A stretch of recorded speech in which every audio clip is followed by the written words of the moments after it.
Hey guys, I hope you all are doing good. So today's video is about reading. Guys, whether we are GT student or academic student, we all find reading module quite challenging. And the most challenging part in reading module is time management. We all struggle with time management when we perform reading. So today in this video lesson, we are going to learn 6 different tips and tricks by which you can definitely complete your reading within time. अगर तुसी ये वाली tips and tricks ਨੂੰ follow ਕਰੋਗੇ from the very beginning, if you keep these tips and tricks in mind from the very beginning when you start your IELTS preparation, then definitely you can achieve your desired band score.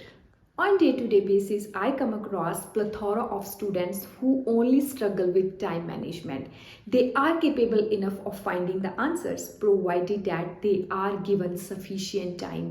ਉਹਨਾਂ ਨੂੰ ਚਾਹੀਦੇ ਹੁੰਦੇ ਨੇ sometimes 5 minutes more, sometimes 10 minutes more. But guys, it is very important to complete your reading within time. In fact, I'll say before time, because we are given 60 minutes to complete 40 questions. ਇਹ ਨਹੀਂ ਹੈ ਕਿ ਤੁਸੀਂ 40 questions ਨੂੰ ਪੂਰੇ 60 minutes ਦੇ ਵਿੱਚ complete ਕਰੋ, ਤੁਹਾਨੂੰ 55 minutes ਦੇ ਵਿੱਚ complete ਕਰਨਾ ਪਏਗਾ and last ਦੇ 5 minutes ਦੇ ਵਿੱਚ proof reading ਕਰਨੀ ਪਏਗੀ, which is as important as finding the answers.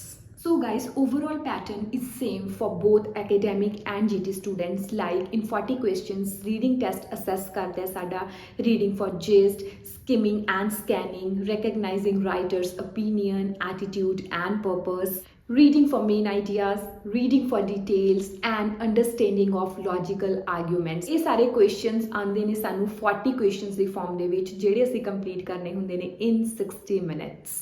Now, as we all are aware, we get 3 long passages in reading module. So we get equal time, like 20 for the first passage, 20 for the second and 20 for the third.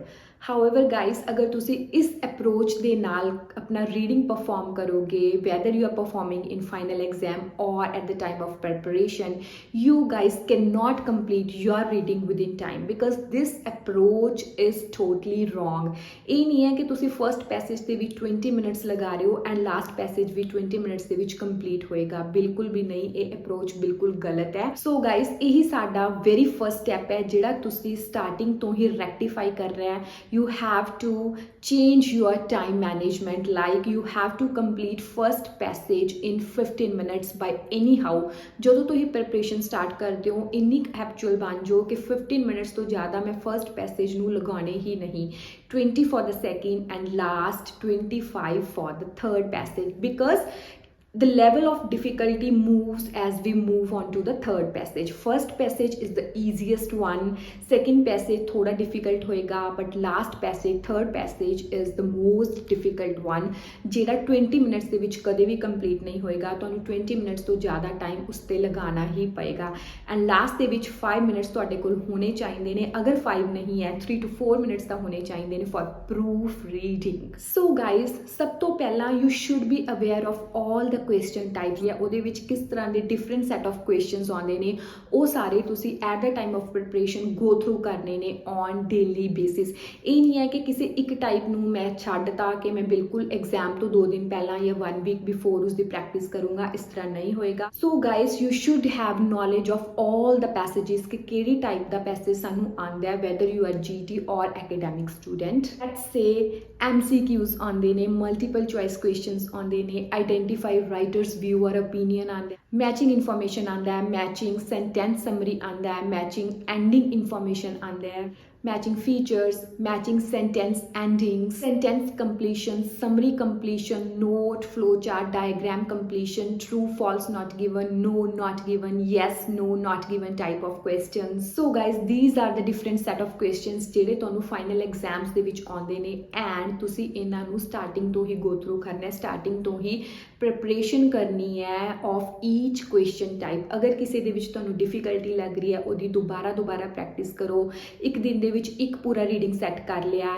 Then ਆਪਣੀ assessment ਕਰੋ ਕਿ ਮੈਂ ਕਿਹੜੇ question type ਦੇ ਵਿੱਚ ਲੈਕ ਕਰ ਰਿਹਾ, ਕਿਸ ਦੇ ਵਿੱਚ ਕਿਹੜੀ ਪਾਰਟਿਕੂਲਰ ਟਾਈਪ ਦੇ ਵਿੱਚ ਸਟਰਗਲ ਕਰ ਰਿਹਾ। ਲੈਟਸ ਸੇ MCQs ਮੈਨੂੰ ਬਹੁਤ ਡਿਫਿਕਲਟ ਲੱਗ ਰਹੇ ਨੇ, ਟਰੂ ਫਾਲਸ ਲੱਗ ਰਹੇ ਨੇ, ਸਮਰੀ ਕੰਪਲੀਸ਼ਨ ਨਹੀਂ ਹੋ ਰਿਹਾ। ਸੋ ਗਾਈਸ ਉਹ ਵਾਲੇ ਪਾਰਟਿਕੂਲਰ ਕੁਐਸਚਨ ਟਾਈਪਸ ਦੀ ਟਵਾਈਸ ਥਰਾਈਸ ਪ੍ਰੈਕਟਿਸ ਕਰੋ apart from full reading. So guys when you start practising in such manner, ਫਿਰ ਕੀ ਹੋਏਗਾ, ਤੁਸੀਂ ਹੌਲੀ ਹੌਲੀ ਉਹ ਵਾਲੇ ਕੁਐਸਚਨ ਟਾਈਪਸ ਨੂੰ ਗ੍ਰੈਸਪ ਕਰਨਾ ਸਟਾਰਟ ਕਰੋਗੇ। ਤੁਹਾਨੂੰ ਪਤਾ ਲੱਗੇਗਾ ਕਿ ਮੈਂ ਕਿਹੜੇ ਕੁਐਸਚਨ ਟਾਈਪ ਤੇ ਸਟਰਗਲ ਕਰ ਰਿਹਾ ਜਾਂ ਫਿਰ ਮੈਂ ਉਸ ਨੂੰ ਕਿਸ ਤਰ੍ਹਾਂ ਸੋਲਵ ਕਰਾਂ। ਹੋ ਸਕਦਾ ਹੈ ਕਿ ਵਿਦ ਟਾਈਮ ਤੁਸੀਂ ਆਪਣੀਆਂ ਖੁਦ ਦੀਆਂ ਟਿਪਸ ਐਂਡ ਟ੍ਰਿਕਸ ਬਣਾ ਲਓ to solve particular question type in which you are facing problems which are challenging for you in the beginning. So guys, after knowing about each and every question type, now it's time to follow 6 important tips and tricks which I am going to teach you. Number 1 is skim through the passage. Skimming and scanning बहुत ਜ਼ਰੂਰੀ ਹੈ। Understand the gist of the passage means proper ਉਹਦੀ ਇੱਕ summary ਬਣਾ ਕੇ ਉਹਨੂੰ ਸਮਝੋ। ਤੁਹਾਨੂੰ ਕੋਈ ਵੀ ਪੈਰਾਗ੍ਰਾਫ ਆਇਆ, ਕੋਈ ਲੌਂਗ ਪੈਸੇਜ ਆਇਆ, ਕੋਈ ਸ਼ਾਰਟ ਪੈਸੇਜ ਆਇਆ, ਉਹਨੂੰ ਇੱਕ ਵਾਰ ਫਟਾਫਟ ਗੋ ਥਰੂ ਕਰੋ। ਗੋ ਥਰੂ ਕਰਕੇ ਇਹ ਨਹੀਂ ਕਿ ਤੁਸੀਂ ਇੱਕ ਇੱਕ ਵਰਡ ਨੂੰ ਸਮਝਣ ਬੈਠ ਗਏ, ਸਾਰੀ ਚੀਜ਼ ਦਾ ਤੁਸੀਂ ਪਹਿਲਾਂ ਇੰਗਲਿਸ਼ ਦੇ ਵਿੱਚ ਪੜ੍ਹ ਰਹੇ ਹੋ ਫਿਰ ਉਹਦੀ ਪੰਜਾਬੀ ਬਣਾ ਰਹੇ ਹੋ, ਇੱਕ ਇੱਕ ਵਰਡ ਦੀ। ਇਸ ਤਰ੍ਹਾਂ ਤੁਸੀਂ ਨਹੀਂ ਕਰਨਾ। ਇਹਦੇ ਨਾਲ ਕੀ ਹੋਏਗਾ, ਜਸਟ ਤੁਹਾਡਾ ਪ੍ਰੈਸ਼ੀਅਸ ਟਾਈਮ ਵੇਸਟ ਹੋਏਗਾ ਜਿਹੜਾ ਤੁਹਾਡੇ ਕੋਲ ਆਲਰੇਡੀ ਬਹੁਤ ਘੱਟ ਹੁੰਦਾ ਹੈ, ਬਹੁਤ ਲਿਮਿਟ ਦੇ ਵਿੱਚ ਹੁੰਦਾ ਸਾਡੇ ਕੋਲ time in reading module. So guys try to understand the gist. Suppose ਤੁਸੀਂ ਕੋਈ ਮੂਵੀ ਦੇਖ ਕੇ ਆਏ ਹੋ, ਅਗਰ ਮੈਂ ਤੁਹਾਨੂੰ ਪੁੱਛਾਂ ਕਿ ਤੁਸੀਂ ਮੂਵੀ ਦੇਖ ਕੇ ਆਏ ਹੋ, ਮੂਵੀ ਕਿਵੇਂ ਦੀ ਸੀ ਜਾਂ ਮੂਵੀ ਦੀ ਸਟੋਰੀ ਮੈਨੂੰ ਸੁਣਾ ਦਿਓ। ਸੋ ਗਾਈਜ਼ ਕਿ ਤੁਸੀਂ 3 ਘੰਟੇ ਲਗਾਓਗੇ ਮੈਨੂੰ ਮੂਵੀ ਸੁਣਾਉਣ ਦੇ ਲਈ? ਨੋ, ਬਿਲਕੁਲ ਵੀ ਨਹੀਂ। ਤੁਸੀਂ ਜ਼ਿਆਦਾ ਤੋਂ ਜ਼ਿਆਦਾ 5 or 10 ਮਿੰਟਸ ਦੇ ਵਿੱਚ ਮੈਨੂੰ ਪੂਰੀ ਮੂਵੀ ਦੀ ਸਟੋਰੀ ਸੁਣਾ ਦੋਗੇ। ਸੋ ਇਸ ਤਰ੍ਹਾਂ ਤੁਸੀਂ ਜਿਸਟ ਸਮਝਣਾ ਹੈ ਕਿ ਰਾਈਟਰ ਕੀ ਕਹਿਣ ਦੀ ਗੱਲ ਕਰ ਰਿਹਾ, ਟੌਪਿਕ ਕਿਸ ਚੀਜ਼ ਦੇ ਉੱਪਰ ਹੈ। ਸੋ first is skim through the passage. Number 2, very important and very crucial point guys, note karo, always pay attention towards introduction and conclusion. Try to understand the point of view of author or writer, because author's point of view is often expressed either in introduction or in conclusion or in both. guys ਕੀ ਹੁੰਦਾ ਹੈ, ਅਗਰ ਕੋਈ paragraph ਲੈਂਦੀ ਹੈ ਜਾਂ ਫਿਰ ਕੋਈ paragraph short ਵੀ ਹੈ, ਉਹਦੇ ਵਿੱਚ ਫਟਾਫਟ ਕੀ ਕਰੋ, ਇੰਟਰੋਡਕਸ਼ਨ ਨੂੰ ਪੜ੍ਹੋ ਐਂਡ ਦੈਨ ਐਂਡ ਤੇ conclusion ਨੂੰ ਪੜ੍ਹੋ। ਵਿੱਚ ਵਾਲਾ ਇਹ ਨਹੀਂ ਹੈ ਕਿ ਤੁਸੀਂ ਬਿਲਕੁਲ ਸਕਿਪ ਕਰ ਦੋਗੇ, ਵਿੱਚ ਵਾਲੇ ਮਟੀਰੀਅਲ ਨੂੰ ਵੀ ਤੁਸੀਂ ਪੜ੍ਹਨਾ ਹੈ, ਬਟ ਉਸ ਦੇ ਉੱਪਰ ਇੰਨਾ ਫੋਕਸ ਕਰਨ ਦੀ ਜ਼ਰੂਰਤ ਨਹੀਂ ਹੁੰਦੀ। ਜ਼ਰੂਰਤ ਕਿਸ ਚੀਜ਼ ਦੇ ਉੱਪਰ ਹੈ, ਇੰਟਰੋਡਕਸ਼ਨ ਐਂਡ conclusion ਦੇ ਵਿੱਚ ਉਹ ਪੈਰਾਗ੍ਰਾਫ ਨੂੰ ਪੜ੍ਹੋ, because most of the answers ਤੁਹਾਨੂੰ ਉੱਥੋਂ ਹੀ ਮਿਲਦੇ ਨੇ। ਆਥਰ ਦਾ ਜਿਹੜਾ ਵਿਊ ਹੁੰਦਾ, ਪੁਆਇੰਟ ਆਫ ਵਿਊ ਹੁੰਦਾ, ਉਹ ਜ਼ਿਆਦਾਤਰ ਐਕਸਪ੍ਰੈਸ ਕੀਤਾ ਜਾਂਦਾ ਇਨ ਦਾ ਇੰਟਰੋਡਕਸ਼ਨ ਐਂਡ conclusion। ਸੋ ਹੁਣ ਤੋਂ ਜਦੋਂ ਤੁਸੀਂ ਪ੍ਰੈਕਟਿਸ ਕਰੋਗੇ ਫਰੋਮ ਦਾ ਵੈਰੀ ਬਿਗਨਿੰਗ, ਜਾਂ ਫਿਰ ਅਗਰ ਤੁਸੀਂ ਆਇਲ ਸਟਾਰਟ ਵੀ ਕੀਤਾ ਹੋਇਆ ਹੈ ਤਾਂ ਤੁਸੀਂ ਇਹ ਵਾਲੀ ਚੀਜ਼ ਨੂੰ ਜ਼ਰੂਰ ਇਸ 'ਤੇ ਵਰਕ ਕਰੋ। ਡੈਟ ਮੈਂ ਫਾਈਂਡ ਆਊਟ ਕਰਨਾ ਹੈ ਆਨਸਰ ਇੰਟਰੋਡਕਸ਼ਨ ਐਂਡ conclusion ਪੜ੍ਹ ਕੇ। Number 3 is ਜਿਹੜਾ ਮੈਂ ਹਮੇਸ਼ਾ ਤੁਹਾਨੂੰ ਦੱਸਦੀ ਹਾਂ is it is always wise to underline or highlight the keywords, because keywords play an integral role when it comes to reading, when it comes to finding out the answers.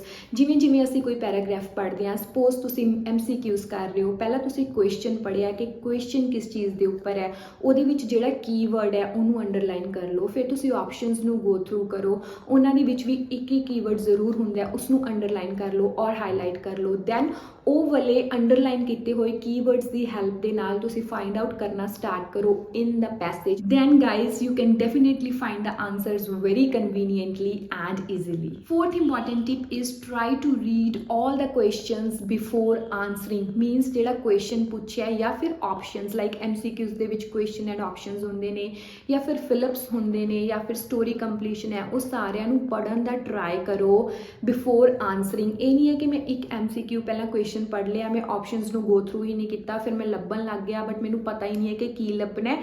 Guys ਇਸ ਤਰ੍ਹਾਂ ਮਿਸਮੈਚਿੰਗ ਕਰਕੇ ਤੁਸੀਂ ਆਪਣਾ precious time waste ਕਰੋਗੇ, but it is always wise to go through the questions and the options before answering, before finding the answers. 5th very simple, ਜਿਹੜੀ ਸਾਨੂੰ ਸਾਰਿਆਂ ਨੂੰ ਹੀ ਪਤਾ ਹੈ, try to answer each and every question. Guys we all know there is no negative marking, so it is kind of relief for all of us। ਅਗਰ ਤੁਹਾਨੂੰ ਕੋਈ ਚੀਜ਼ ਨਹੀਂ ਮਿਲ ਰਹੀ, let's say you are on the last passage 3 ਤੇ ਤੁਸੀਂ ਹੈਗੇ ਹੋ and you are running short of time, but ਤੁਹਾਡੇ ਬਹੁਤ ਜ਼ਿਆਦਾ questions ਪਏ ਨੇ, true false ਪਏ ਨੇ, ਹੋਰ questions ਪਏ ਨੇ। so guys it is always wise to make guess। ਜਿਵੇਂ ਟਰੂ ਫਾਲਸ ਦੇ ਵਿੱਚ ਤੁਸੀਂ ਗੈਸਿਸ ਲਗਾ ਸਕਦੇ ਹੋ। ਮੇਰੀ ਆਲਰੇਡੀ ਇੱਕ ਵੀਡੀਓ ਆਈ ਪ੍ਰੋਵਾਈਡ ਦਾ ਲਿੰਕ ਕਿ ਗੈਸ ਕਿਸ ਤਰ੍ਹਾਂ ਲਗਾਉਣਾ ਹੈ, ਕਿਹੜਾ ਚੀਜ਼ ਟਰੂ ਹੋ ਸਕਦਾ ਹੈ, ਫਾਲਸ ਜਾਂ ਨਾਟ ਗਿਵਨ ਹੋ ਸਕਦਾ ਹੈ। ਇਹ ਵਾਲੀਆਂ ਵੀ ਛੋਟੀਆਂ ਟਿਪਸ ਐਂਡ ਟ੍ਰਿਕਸ ਹੁੰਦੀਆਂ ਨੇ ਜਿਨ੍ਹਾਂ ਨੂੰ ਪਹਿਲਾਂ ਤੋਂ ਹੀ ਮਾਈਂਡ ਸੈਟ ਬਣਾ that van I run short of time ਤਾਂ ਮੈਂ ਉੱਥੇ ਕੀ ਕਰਨਾ ਹੈ, ਕਿਹੜੇ ਕੁਐਸਚਨਸ ਇੰਪੋਰਟੈਂਟ ਨੇ ਜਿਹੜੇ ਮੈਨੂੰ ਈਜ਼ੀਲੀ ਜਲਦੀ ਫਾਈਂਡ ਆਊਟ ਹੋ ਜਾਣਗੇ, ਐਂਡ ਕਿਹੜੇ ਕੁਐਸਚਨਸ ਨੇ ਜਿਨ੍ਹਾਂ ਤੇ ਮੈਂ ਗੈਸ ਲਗਾ ਕੇ ਆਣਾ ਹੈ। ਬਿਕਾਜ਼ ਨੈਗੇਟਿਵ ਮਾਰਕਿੰਗ ਨਹੀਂ ਹੈ, so it is always wise to make guess. True false ਨੇ, ਸਪੋਜ਼ ਤੁਹਾਡੇ ਕੋਲ ਬਿਲਕੁਲ ਟਾਈਮ ਨਹੀਂ ਹੈ, ਉਹ ਪੜ੍ਹਨ ਦਾ ਵੀ ਟਾਈਮ ਨਹੀਂ ਹੈ, ਤਾਂ ਕੀ ਕਰੋ 4 ਟਰੂ ਫਾਲਸ ਨੇ, ਸਾਰਿਆਂ ਦੇ ਵਿੱਚ ਤੁਸੀਂ ਇੱਕੋ ਚੀਜ਼ ਲਿਖਿਆ ਹੋ, ਟਰੂ ਲਿਖਿਆ ਹੋ ਜਾਂ ਫਾਲਸ ਲਿਖਿਆ ਹੋ ਜਾਂ ਨਾਟ ਗਿਵਨ, ਬਜਾਏ ਕਿ ਤੁਸੀਂ ਇਸ ਤਰ੍ਹਾਂ ਕਰੋ ਫਸਟ ਨੂੰ ਮੈਂ ਟਰੂ ਲਿਖਤਾ, ਸੈਕਿੰਡ ਨੂੰ ਮੈਂ ਫਾਲਸ ਲਿਖਤਾ, ਥਰਡ ਨੂੰ ਮੈਂ ਨਾਟ ਗਿਵਨ ਲਿਖਤਾ। ਸੋ ਗਾਇਜ਼ ਜਿਵੇਂ ਤੁਸੀਂ ਸੁਣਿਆ ਹੀ ਹੋਏਗਾ ਕਿ ਨਕਲ ਵੀ ਅਕਲ ਨਾਲ ਹੁੰਦੀ ਹੈ। ਸੋ ਇਸ ਤਰ੍ਹਾਂ ਦੇ ਛੋਟੇ ਗੈਸ ਨੇ ਜਿਹੜੇ ਤੁਸੀਂ ਪਹਿਲਾਂ ਤੋਂ at the time of preparation ਇਹਨਾਂ ਨੂੰ ਵੀ ਤੁਸੀਂ ਮਾਈਂਡ ਦੇ ਵਿੱਚ ਬਿਠਾਣਾ ਹੈ। Because in final exam we are not aware ਕਿ ਕਿਸ ਤਰ੍ਹਾਂ ਦਾ ਐਂਬੀਐਂਸ ਮਿਲੇਗਾ, ਕਿਸ ਤਰ੍ਹਾਂ ਦਾ ਉੱਥੇ ਮੇਰੀ ਕਿਸ ਤਰ੍ਹਾਂ ਦੀ ਪੋਜੀਸ਼ਨ ਹੋਏਗੀ, ਮੈਂ ਕਿਸ ਤਰ੍ਹਾਂ ਹੈਂਡਲ ਕਰੂੰਗਾ ਆਪਣੇ ਐਗਜ਼ਾਮ ਨੂੰ। ਸੋ ਗਾਇਜ਼ ਇਹ ਚੀਜ਼ਾਂ ਵੀ ਆਲਰੇਡੀ ਤੁਹਾਡੇ ਮਾਈਂਡ ਦੇ ਵਿੱਚ ਹੋਣੀਆਂ ਚਾਹੀਦੀਆਂ ਨੇ। Last 6th very significant, it is always check your answers, means always do proofreading. Again, proofreading plays a very crucial role when it comes to your reading and even in listening as well. So guys, reading ਦੇ ਵਿੱਚ proofreading ਜ਼ਰੂਰ ਕਰਨੀ ਹੈ। ਇਹ ਨਹੀਂ ਹੋਣਾ ਚਾਹੀਦਾ ਕਿ ਮੈਂ ਤਾਂ ਦੇਖ ਕੇ ਹੀ ਲਿਖਿਆ ਹੈ ਤਾਂ ਮੇਰਾ ਆਨਸਰ ਸਹੀ ਹੋਏਗਾ। ਕਈ ਵਾਰ ਕੀ ਹੁੰਦਾ ਜਲਦੀ ਦੇ ਵਿੱਚ ਅਸੀਂ ਸਪੈਲਿੰਗ ਮਿਸਟੇਕ ਕਰ ਦਿੰਦੇ ਹਾਂ, ਜਾਂ ਫਿਰ ਅਸੀਂ ਆਪਸ਼ਨਸ ਨੂੰ B ਲਿਖਣਾ ਸੀ ਗਲਤੀ ਨਾਲ D ਲਿਖਿਆ ਗਿਆ, ਜਾਂ ਫਿਰ ਮੈਂ ਟਿਕ ਤਾਂ A ਕੀਤਾ ਸੀ, ਮੈਂ ਤੋਂ ਜਲਦੀ ਦੇ ਵਿੱਚ C ਲਿਖਿਆ ਗਿਆ। ਸੋ these are kind of little mistakes ਜਿਹੜੀਆਂ ਅਸੀਂ ਉੱਥੇ ਕਰਦੇ ਹੀ ਕਰਦੇ ਹਾਂ। ਸੋ ਇਹਨਾਂ ਨੂੰ ਅਵੋਇਡ ਕਰੋ ਜਿੰਨਾ ਹੋ ਸਕਦਾ ਹੈ to improvise your band score and to get your desired band score. So guys, that's all for today's video. ਇਹ ਸਾਰੀਆਂ 6 important tips and tricks which I believe ਅਗਰ ਤੁਸੀਂ follow ਕਰੋਗੇ from the very beginning, you can definitely achieve your desired band score with flying colors. If you have any doubts and queries, do write me in the comment section. And if you want me to make more such content, also write Dil Mange More in the comment section. Thank you so much. Bye bye. Take care.